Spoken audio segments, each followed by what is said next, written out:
cybersécurité moderne, résiliente et accessible, en posant les bases d'une posture adaptée aux réalités d'aujourd'hui. Merci d'accueillir M. Sébastien Lévesque, vice-président cybersécurité et services chez Micrologic.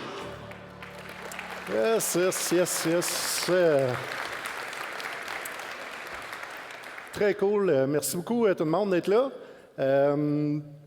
Aujourd'hui, on va commencer dans la session à parler avec un enjeu qui est relativement central pour toutes les organisations. C'est bien sûr la cybersécurité. Mais surtout, comment on peut construire une posture de cybersécurité solide dans un monde où le cloud fait partie évidemment de nos vies, la mobilité, le télétravail. Tout ça est devenu la norme. Fait comment on fait pour bâtir une posture de sécurité moderne dans cette situation-là? Rapidement, quelques mots sur moi. Je fais de la réseautique cybersécurité depuis plus que 25 ans. J'ai travaillé dans des compagnies techno puis de cloud comme Copernic, Taleo. J'ai aussi travaillé dans une des plus grosses compagnies d'assurance au Canada, Industrielle Alliance, dans la division auto et habitation. J'ai aussi fait quelques années dans un gros fabricant de cybersécurité qui est Palo Alto Network avant de me joindre à Micrologic. Bref, ce qui me distingue un peu, c'est par ce parcours-là, j'ai vécu sensiblement tous les types d'environnements, autant clients, revendeurs, partenaires. J'ai travaillé sur des projets qui ont bien été, j'ai travaillé sur des projets qui ont moins bien été, des contraintes budgétaires et compagnie, des gros projets évidemment qui dérapent, mais d'autres qui vont très bien. Puis tout ce que j'ai appris dans ces années-là, c'est qu'aujourd'hui, une chose que je suis convaincu, c'est qu'en cybersécurité, ce n'est pas une question d'outils, parce qu'on a souvent l'habitude de rajouter des outils puis rajouter des outils. Selon moi, c'est plus une question de vision puis d'adaptation par rapport aux situations. Aujourd'hui, ce que je vous propose, c'est prendre un peu de recul sur l'approche en cybersécurité. Fait qu'on entend partout, là, évidemment, le contexte a changé, le cloud, le télétravail, la mobilité, c'est devenu la norme. Ça veut dire quoi en vrai? C'est pas mal ce qu'on va discuter là, dans les prochains 35-40 minutes. Parce que, dans le fond, nos modèles de sécurité sont encore souvent basés sur un monde qui n'existe plus. En fait, un monde qui va exister de moins en moins, c'est que la technologie évolue, mais on continue à faire la cybersécurité comme avant. C'est peut-être là une des sources du problème. Fait que, dans le fond, on ne parlera pas d'outils, c'est pas ça l'objectif, mais on va parler plus de posture de cybersécurité. Puis on va essayer d'expliquer comment on peut bâtir une sécurité efficace puis moderne là, dans un monde hybride. Bon, fait qu'on l'a dit, c'est un monde multi-cloud. Là, aujourd'hui, on va s'entendre. Je ne rentrerai pas dans les définitions. C'est-tu un cloud hybride? C'est-tu un multi-cloud? C'est-tu... Peu importe, là, on s'entend. Je vais sûrement utiliser tous les termes. Au bout de la ligne, on veut tous dire la même chose. C'est qu'on comprend qu'on n'a plus un site unique. On n'a plus juste un data center. Nos données sont réparpillées un peu partout. Fait que dans les statistiques, là, on va regarder quelques statistiques dans les prochaines slides. J'ai regroupé un peu partout là, que ça vienne des statistiques qui vont venir de certains fabricants, là, Cisco, Qualys et compagnie, là, même Gartner puis d'autres fournisseurs. Ce qu'on voit là-dedans, c'est que la tangente, c'est que 80%, près de 80% des organisations utilisent une approche hybride là, au multi-cloud. Ce que ça veut dire, bien évidemment, c'est que la surface d'attaque s'est agrandie, puis toutes nos technologies se sont complexifiées. Fait qu'on met des technologies de plus en plus modernes pour essayer d'accélérer puis simplifier notre vie. Mais en arrière, ceux qui gèrent ça, ça devient drôlement plus complexe. Juste une question simple à main levée. Est-ce qu'il y a des gens ici qui utilisent aucun service cloud ou aucun cloud? C'est bon. Est-ce que, juste une autre question, est-ce qu'il y en a qui sont 100% dans des environnements cloud, donc qui n'ont plus aucun équipement qui rend des services ou des données qui sont on-premise? C'est bon, quand même, pas beaucoup. Hein? On est encore en mode, fait qu'on voit qu'on est vraiment en mode, puis probablement que vous utilisez plusieurs clouds aussi, là, fait qu'on est vraiment en mode multi-cloud ou hybride. Parfait. Fait qu'on continue un peu avec quelques chiffres là, en mode multi-cloud hybride. Fait qu'on voit 84% des organisations ont au moins un actif négligé, un actif exposé négligé. 84%, ça veut dire que dans la salle ici, là, 84% des gens ont un actif qui est soit pas à jour, soit mal protégé. C'est quand même épeurant, là. Fait que, bref, 81% ont au moins expérimenté un incident de cybersécurité cloud dans les 12 derniers mois, que ce soit une faille, une perte de données ou peu importe. C'est quand même un bon chiffre. Dans les gens qui sont cloud comme ça, moins de 10% ont plus de 80% de leurs données encryptées. Ça veut dire que principalement dans le cloud, on voit que les gens envoient leurs données puis ce n'est pas encrypté. Puis 283 jours, mais c'est le temps moyen pour découvrir puis corriger une faille, un incident de sécurité là, qui se passe dans un environnement multi-cloud. Je n'ai pas le chiffre exact là, de avant qu'on était en mode juste data center, là, mais de mémoire, on était en bas de 180. Fait que ça rajoute quand même beaucoup de complexité puis beaucoup de délai par rapport à la correction. Là, fait qu'on voit très bien l'ampleur du défi. Après ça, c'est quoi les principaux accès initiaux là, de compromission cloud en 2024? Fait que ce qu'on voit là, dans les chiffres que j'ai regroupés, évidemment, c'est des les bons vieux accès d'un mot de passe faible, un mot de passe ou pas de mot de passe, ou des mots de passe par défaut, ou un mot de passe qui peut être compromis là, par ingénierie sociale ou autre. Une mauvaise configuration, là, les fameuses erreurs humaines, évidemment. De plus en plus des API exposés, des logiciels vulnérables, pas à jour, puis on en a parlé, mais bref, ça se rattache beaucoup là, à la slide d'avant qu'on parlait que 84% des actifs étaient exposés, là, des actifs exposés étaient négligés. Fait que, bref, là, ce qu'on voit, c'est que le terrain est quand même assez vaste là, pour les attaquants. Les incidents de cybersécurité cloud là, les plus communs, écoutez, c'est toujours les mêmes vecteurs. Là, fait que, on va avoir beaucoup de phishing, les comptes d'administrateurs compromis, les erreurs de configuration, évidemment, puis bien sûr, là, les fameux ransomware. Là, puis là, je ne vous lirai pas la liste, mais ce qu'on voit, c'est qu'on a souvent peur du 0D, là, le 0D, 0D, mais en réalité, tout ce que les attaqueurs font, c'est de l'opportunisme, puis ils viennent profiter de négligence. Fait que les attaquants, dans le fond, ce qu'ils font, c'est qu'ils adaptent leur technique au travers du temps, mais comme on voit là-dedans, c'est toujours sensiblement les mêmes choses qui vont se passer, mais avec des techniques différentes pour le même résultat. Si on regarde les principales préoccupations dans un sondage là, qui était fait par Qualys, des décideurs en cybersécurité, là, les CISO, les VP ou whatever, là, les dirigeants de cybersécurité. Fait il y a quand même, ça se rejoint quand même, là, c'est assez serré là, sur les principales préoccupations, mais on voit souvent le manque de main-d'œuvre qualifiée, la visibilité sur les environnements cloud hébergés, évidemment, plus que ça devient disparate, plus que c'est difficile d'avoir une bonne visibilité. Après ça, la complexité des incidents. Fait que l'incident, souvent, il va se passer dans 1, 2, 3, 4, 5 sites. La complexité devient quand même plus difficile à gérer et à administrer. Après ça, le manque, bien évidemment, le manque de capacité d'automatisation, puis les fameuses contraintes budgétaires. Là, si on avait du budget en masse, probablement qu'on n'aurait pas toutes ces discussions-là aujourd'hui. Fait que, bref, je pense qu'on peut voir qu'on a l'impression que les défenses sont étirées au maximum, puis dans le fond, les menaces, eux autres, ils ne ralentissent pas du tout. Bon, le contexte continue de changer, on l'a dit déjà, mais les utilisateurs sont partout aujourd'hui, que ce soit au bureau, à la maison, en télétravail, dans les cafés, téléphone perso, laptop pro, retour au bureau, télétravail, 2 jours. Il y a plein de situations, fait que le contexte change constamment. On l'a dit, le réseau n'a pas un périmètre clair. Ça veut dire que vos systèmes d'information sont devenus distribués, multi-cloud, mobiles. On ne sait plus, là, on parle de souveraineté de données aussi beaucoup, là, fait qu'on ne sait plus nécessairement où sont les données.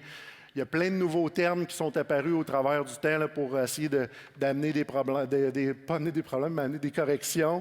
Fait que, il y a des concepts comme, on peut entendre le SASI, le SSE, le Wi-Fi 5, 6, 7, 8, 9, je ne sais plus, là, 7 qu'on est rendu.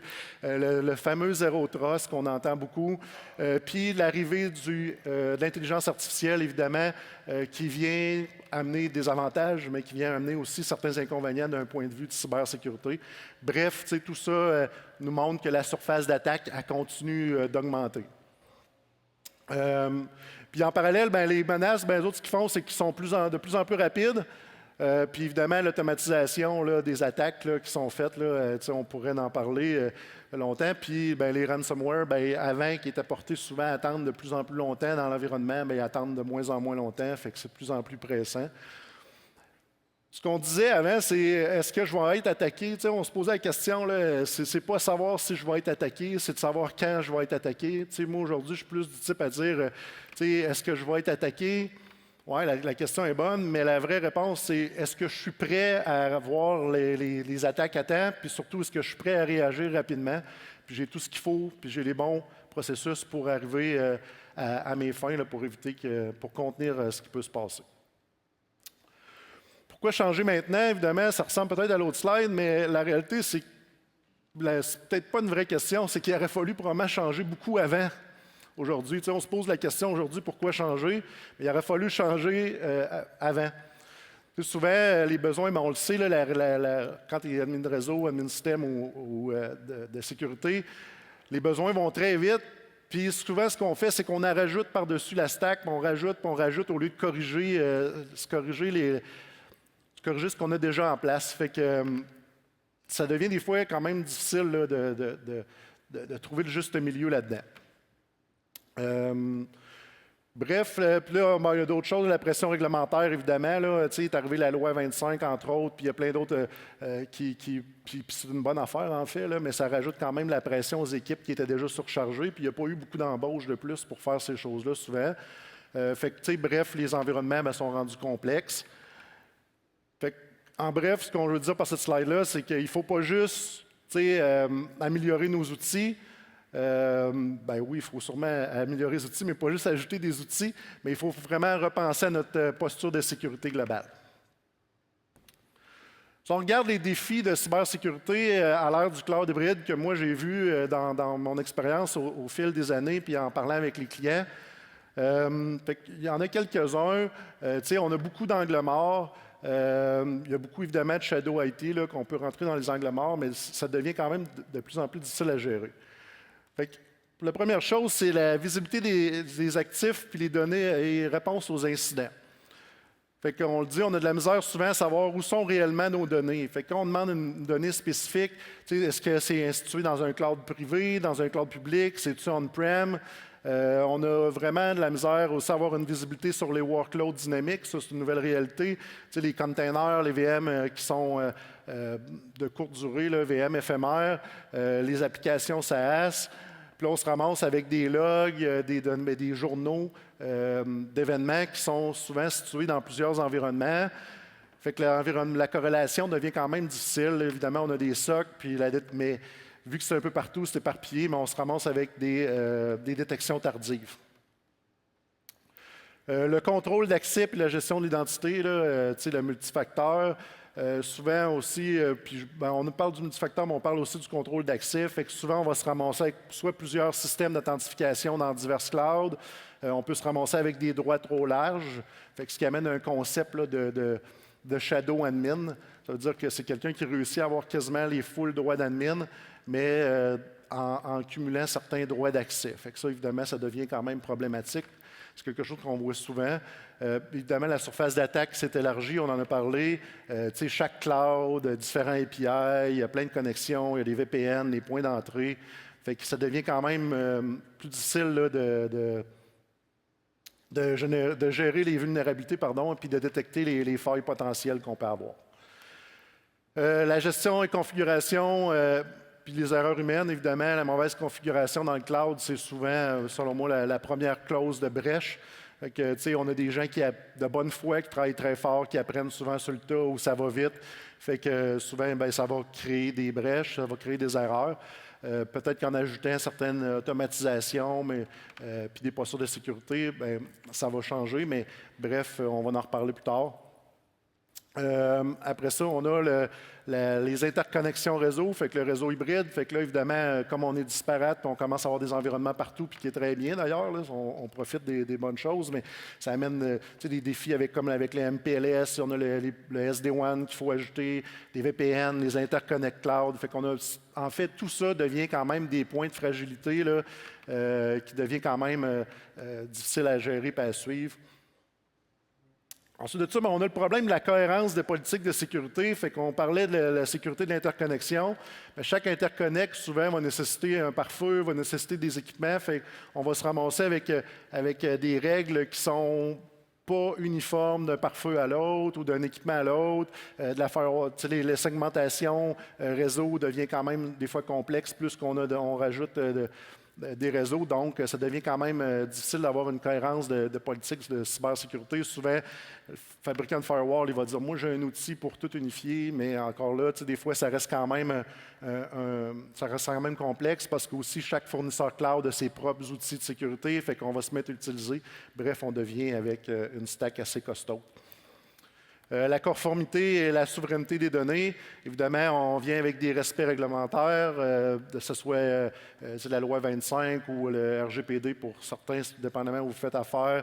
Puis évidemment, il y a des lois canadiennes qui commencent à apparaître. Fait que, bref, il y a quand même beaucoup de choses par rapport à ça, c'est de bons défis. La protection des workloads modernes, fait que celui-là, c'est relativement nouveau. La plupart des gens qui vont travailler en cybersécurité ou en réseau, c'est, on va dire, des gens d'infra. Puis là, on arrive avec une stack plus Kubernetes, Terraform, CI/CD. Fait que c'est un peu le contrôle qui est perdu, si on veut, par les admins réseau ou les admins de cybersécurité. Parce que là, c'est comme les développeurs, c'est comme le DevOps ou le DevSecOps qu'on fait apparaître pour corriger ça. Fait que c'est comme une réalité différente. Là. Fait que des fois, c'est pas simple à intégrer là, dans une entreprise, là, ces nouveaux concepts-là. Là. Ça fait souvent des petites guerres à l'interne même. Là. Je sais pas si... Moi, j'ai vécu ça dans le passé. Là, mais... Bref, après ça, c'est le partage de responsabilités puis la dépendance aux fournisseurs. Fait que des fois, si on ne le comprend pas bien, c'est comme un modèle de responsabilité partagée là, ou de share responsibilities. Ça veut dire qu'on fait affaire avec un fournisseur, que ce soit un fournisseur SaaS, un fournisseur cloud, puis on ne comprend pas bien où notre limite versus la limite du fournisseur. C'est quoi notre responsabilité? C'est quoi sa responsabilité? Plus souvent, ça va créer des gaps, ça va créer des trous. On prend pour acquis que c'était sa responsabilité, mais en réalité, c'était la mienne. Fait qu'on vient comme avec un certain aveuglement là, sur certains aspects. Puis évidemment, tout ça, on peut intégrer potentiellement aussi le shadow IT au travers de ça. Ça veut dire que n'importe qui peut prendre n'importe quel outil là, quand ça y tente, sans vraiment de contrôle par rapport à ça.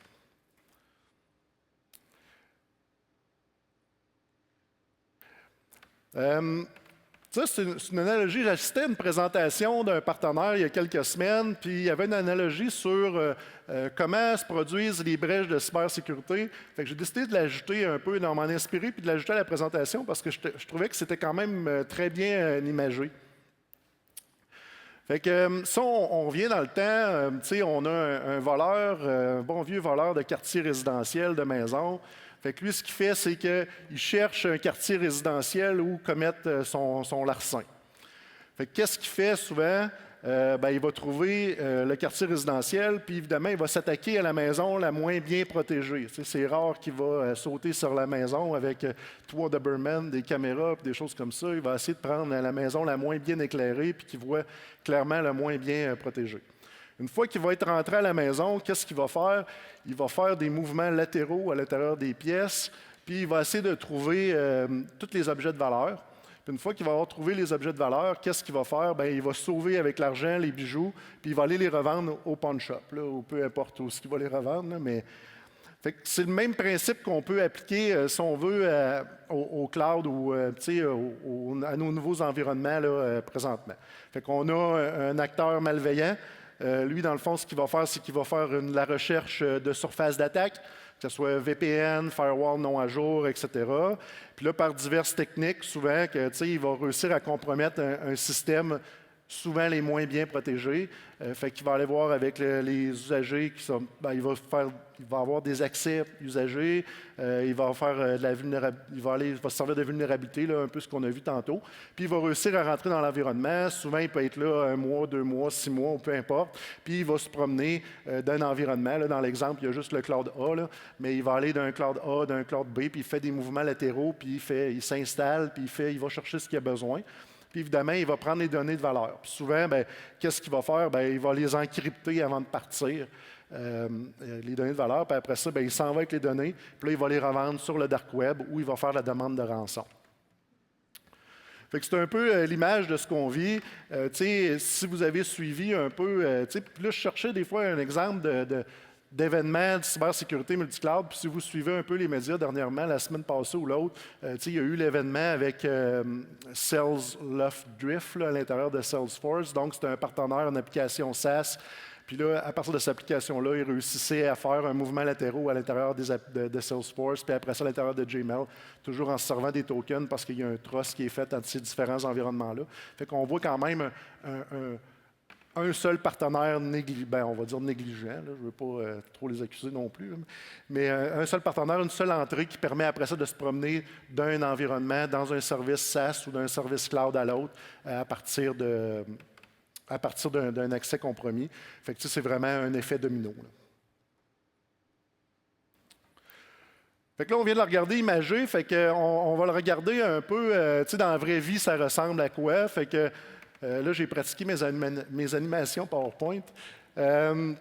Fait qu'on le regarde. Là, vous avez ça, c'est votre équipe. Là, logiquement, dans une entreprise quand même assez un peu plus grosse, une entreprise là, évidemment, on engage toujours les top guns, on a les meilleurs de l'industrie. Tout le monde, est bon, tout le monde vit son quotidien. Là, puis là, tout le monde est à son maximum. En fait, pratiquement tout le monde sourit, by the way, à part l'admin cloud. Là, je ne sais pas pourquoi. Mais là, il arrive une alerte, appelons-la l'alerte IP 1.1, qui vient un peu s'introduire par notre fournisseur de cloud A. Fait que là, on a notre admin de cloud qui, lui, il voit du trafic anormal dans ses logs. Fait qu'il se dit, oh, il y a du trafic anormal, je comprends pas. Là, si on est chanceux, il y a eu déjà un petit peu de partage d'informations entre les différentes équipes. Puis l'analyste de cybersécurité, il a vu des choses apparaître dans ses logs, puis il se dit, oh, à quel point c'est grave. Fait que là, qu'est-ce qu'ils font? Chacun, l'admin de l'analyse de cybersécurité, lui, qu'est-ce qu'il va faire? Il va se connecter dans son SIM, il va aller voir ses IDR, XDR, il va aller voir ses outils d'analyse de logiciels malveillants. Puis là, entre-temps, notre admin de cloud, lui, il va aller voir ses propres logs, il va se servir de ses propres outils, il va regarder ses rapports, puis là, il va se faire de la recherche sur Internet, puis il va travailler sur son cas lui-même. Puis là, comme il y a 2 fournisseurs de cloud dans l'exemple, évidemment, il va le faire 2 fois parce qu'il va se servir des outils d'un côté et des outils de l'autre. Fait qu'il va regarder les logs, puis il va regarder les outils, puis il va regarder et tout et compagnie. Fait que là, ils ne comprennent pas trop ce qui se passe. Fait que là, ils disent, oh, j'aurais sûrement besoin de parler à d'autres mondes dans l'équipe. Fait que qu'est-ce qu'il va faire? Il va ouvrir un billet, un ticket au support TI parce que dans les gros environnements, on aime ça ouvrir des billets. Souvent, ça nous permet de gagner du temps, de se dire qu'on garde une trace. Ça fait qu'on ouvre un billet, puis je passe à d'autres choses. Le support TI, lui, évidemment, il ne comprend pas trop ce qui se passe. Ça fait qu'il va faire quoi? Il va appeler ses amis. Fait qu'il va appeler le sysadmin, l'admin TI, il va appeler l'admin de firewall en posant des questions. Peux-tu vérifier? Peux-tu vérifier? Fait que là, l'admin TI va dire c'est qui a cette adresse-là. L'admin de firewall, il va dire ouais, je comprends pas trop, qu'est-ce qui se passe avec cette règle-là. Fait que là, évidemment, chacun va prendre ses outils. Fait que là, notre admin TI va aller voir son fichier Excel pour voir les adresses IP appartiennent à qui. Il va regarder l'inventaire, les utilisateurs et compagnie. L'admin de firewall, là, il va faire les mêmes principes. Il va regarder ses outils, il va chercher, il ne comprendra pas trop. Là, entre-temps, on a notre ciseau que lui, il va entendre parler là, de l'attaque IP 1.1 parce qu'il fait partie de communauté, il a lu des nouvelles. Fait que là, il va se dire, voyons, il se passe quoi avec ça? Est-ce que mon entreprise est touchée? Fait que là, il va faire quoi? Il va aller voir son support TI, puis là, il va dire, sommes-nous impactés? Puis là, dans l'exemple, je voulais diminuer les flèches parce que dans la vraie vie, le ciseau, il aurait écrit à tout le monde, puis il aurait appelé tout le monde pour savoir qu'est-ce qui se passe. Puis c'est correct, il a besoin de savoir qu'est-ce qu'il y en a. Fait que là, il va faire ça. Là, après ça, fait que là, tout ça, c'est des réponses manuelles, c'est du back and forth, tu sais, ça va à gauche, à droite, fait qu'il y a une perte de temps. Puis évidemment, qu'est-ce qui se passe, puis qui en profite durant ce temps-là? Bien évidemment, c'est les acteurs malveillants, fait qu'on voit que l'attaque IP 1.1 va faire un mouvement latéral, puis il va se déplacer potentiellement vers le fournisseur, vers les autres fournisseurs de cloud. Fait que c'est assez quand même simpliste, mais ce que je veux exposer par là, c'est vraiment un peu comment on le vit souvent dans la vraie vie, les délais qui sont là. Puis les délais, bien, ils profitent à qui? Bien, ils profitent souvent aux acteurs malveillants, ils ne profitent pas à nos entreprises. Puis ce qu'on voit aussi là-dedans, c'est que souvent la pression est où? La pression est sur la même personne.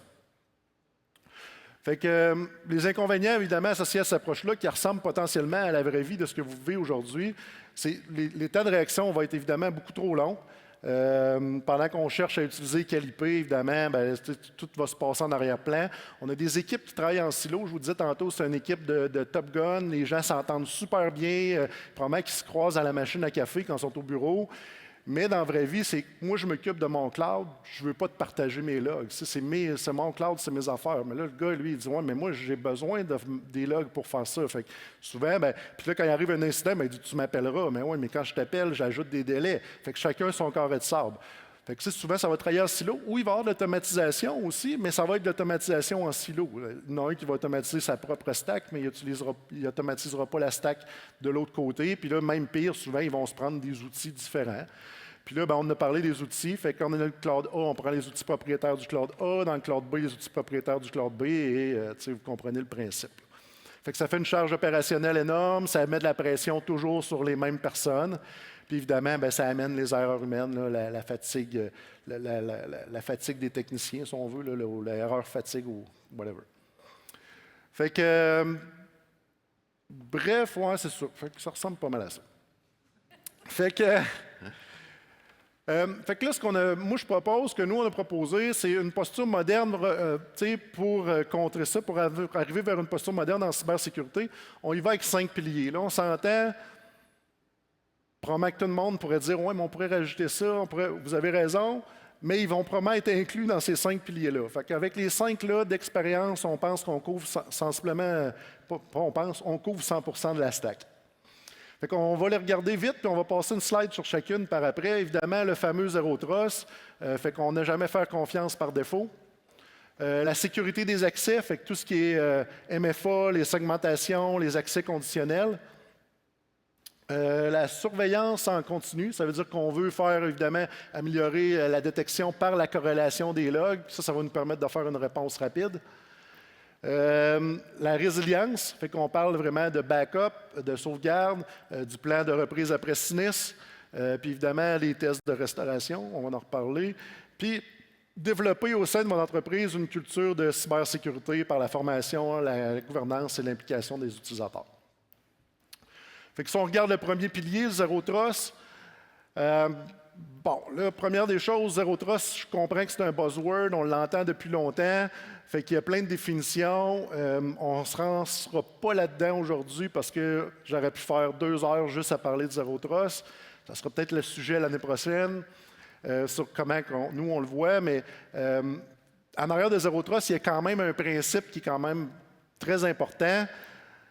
C'est qu'on ne donne jamais la confiance par défaut, puis ça, c'est même à l'intérieur de notre réseau. Fait que, dans le fond, on ne fait jamais confiance à personne, fait que ça va nous permettre de limiter la propagation en cas d'intrusion.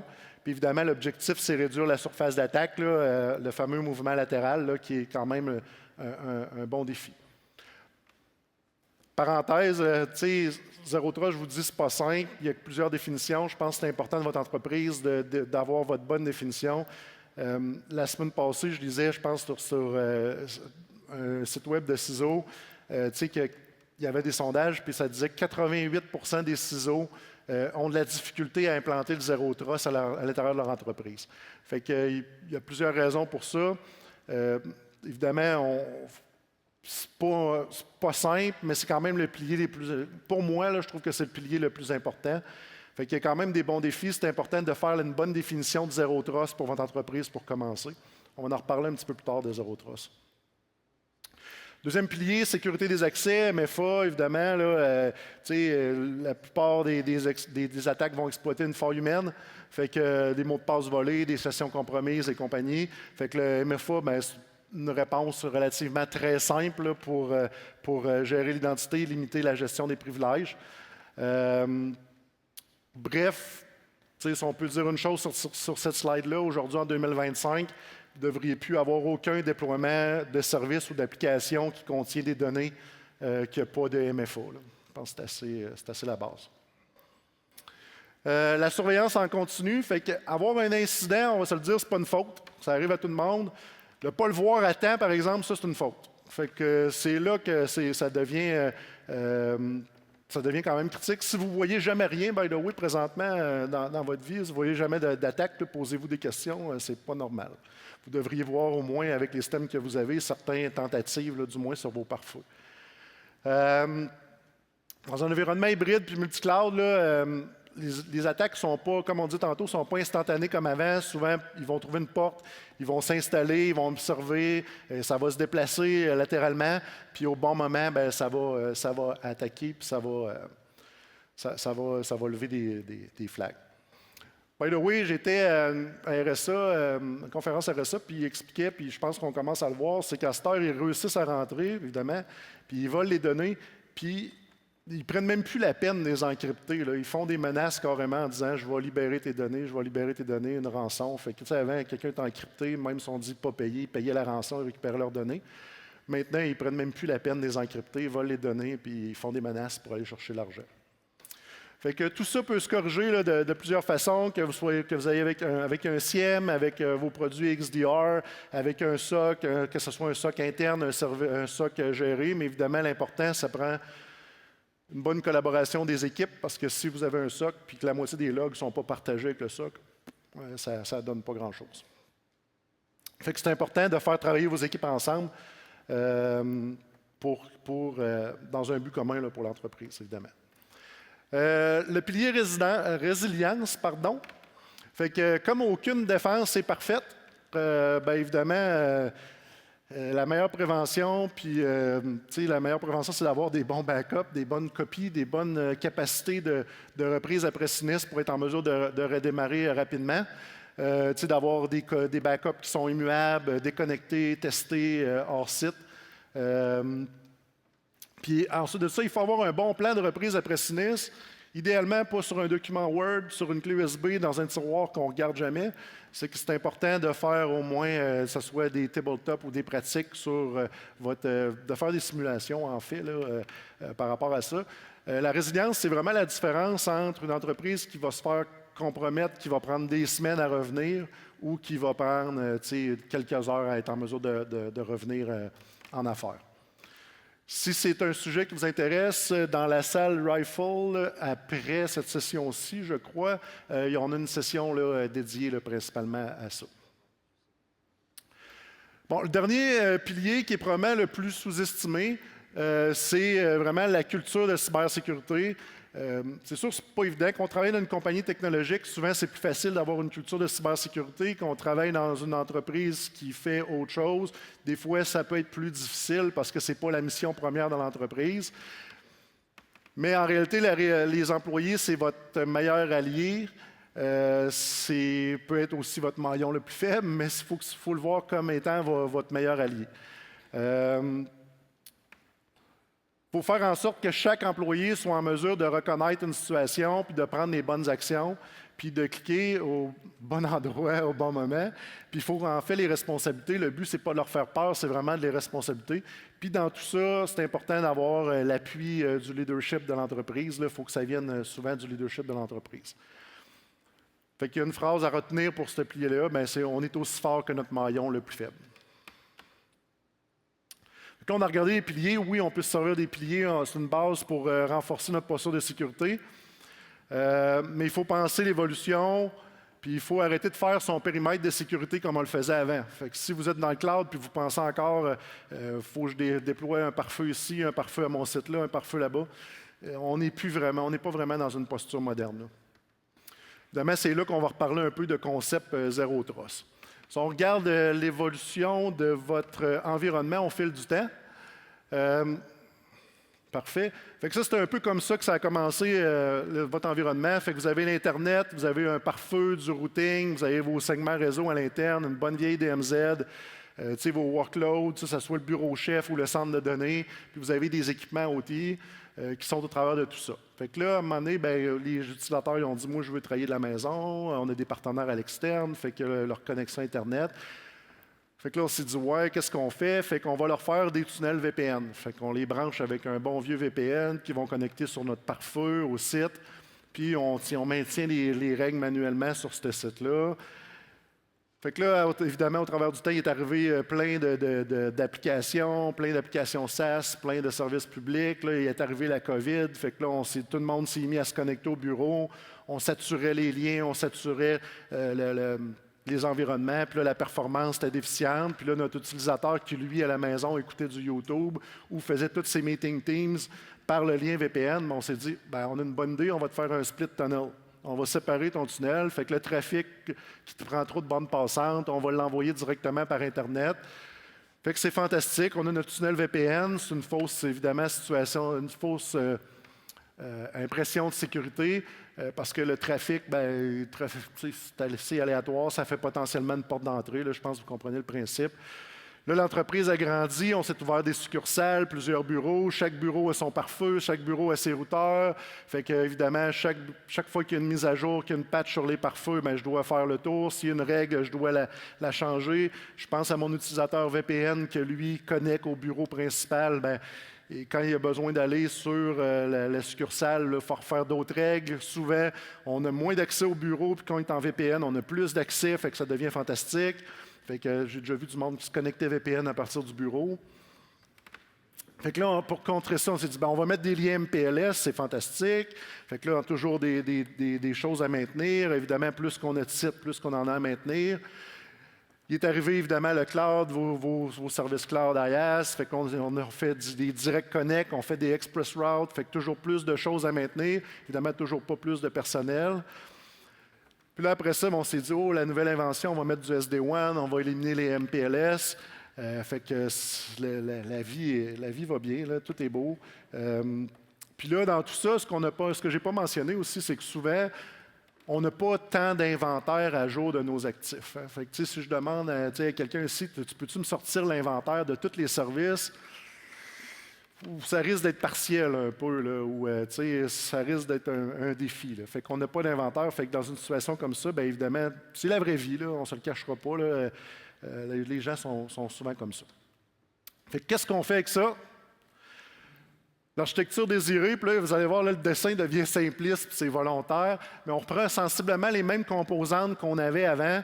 Les gens, quels lieux de où ils peuvent travailler, les utilisateurs, les appareils, évidemment. Puis notre objectif, c'est d'essayer de simplifier la connexion réseau. Fait que là, c'est là qu'on est arrivé avec le concept de réseau zéro trust. Fait que dans le fond, toutes les communications, le but, c'est de tout établir les communications à l'intérieur du seul réseau zéro trust, d'avoir un seul endroit où on va gérer les règles. Donc, toutes les règles par feu, toutes les règles d'accès vont être configurées à un seul endroit, peu importe le type de firewall qu'on pourrait déjà avoir dans les sites, peu importe tout ce que vous avez présentement. Fait que ça ne nécessite pas nécessairement de changer tout ce que vous avez. Vous pouvez continuer à vivre avec vos investissements. Mais ça vient un avantage parce que tout va devenir centralisé avec une seule règle d'accès. Fait que vous ouvrez un autre site, bien là, les frais d'acquisition potentiellement d'un nouveau pare-feu vont être éliminés.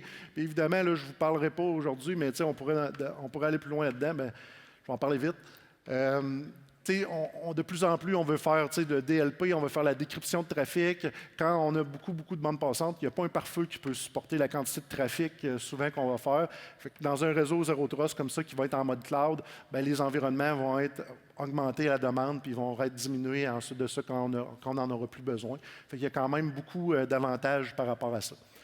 Ça reste un dessin simpliste. Ce que je voulais vous montrer là-dedans, c'était vraiment le concept.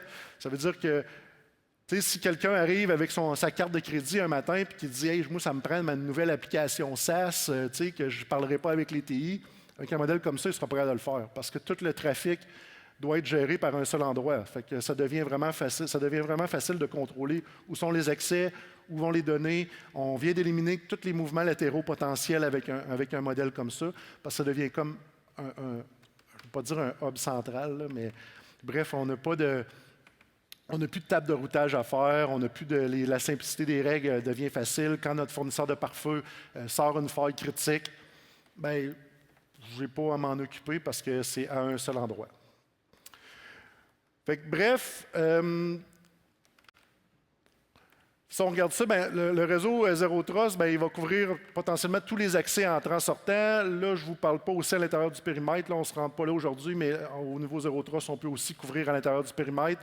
On va avoir une architecture qui va être drôlement simplifiée. Pas de routage complexe, pas de pare-feu additionnel. On devient aussi avec un moteur de politique firewall, une politique d'accès qui est unifiée. Fait que l'usager, on n'a plus de VPN en fait dans un modèle comme ça parce que l'expérience devient unifiée, peu importe où ce que l'utilisateur est assis, qu'il soit ici aujourd'hui, au café, au bureau, à la maison. Il va tout le temps avoir la même expérience utilisateur.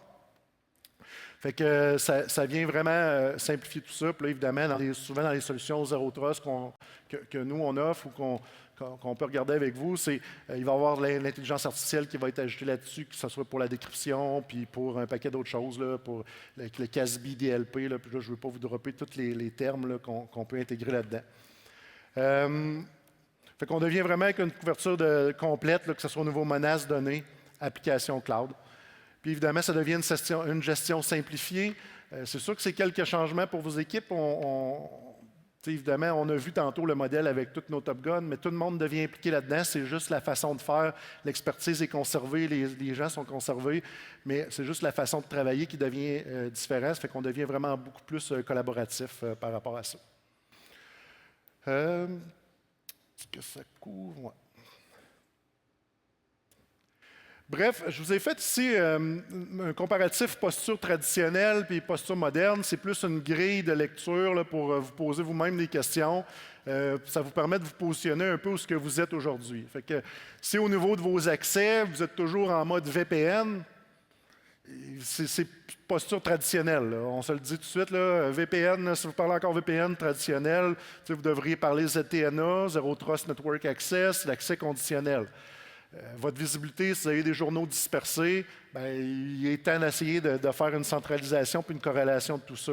Vos sauvegardes stockées localement ou encore sur vos vieux tapes. Vous pensez à une sauvegarde immuable là, dans le cloud.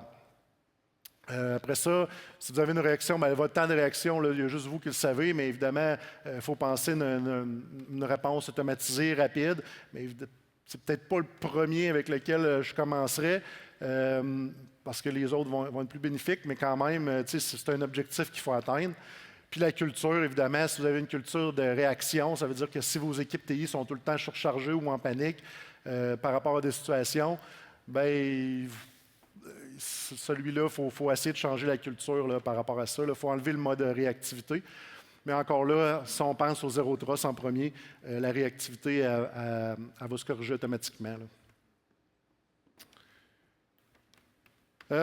Bon, pour les meilleures pratiques, c'est une slide qui est lourde un peu, là, mais si vous regardez les 5 premiers dans le haut, c'est les 5 piliers qu'on a regardés tout à l'heure. Ça fait que Zero Trust, sécurité des accès, surveillance en continu, résilience, culture de cybersécurité.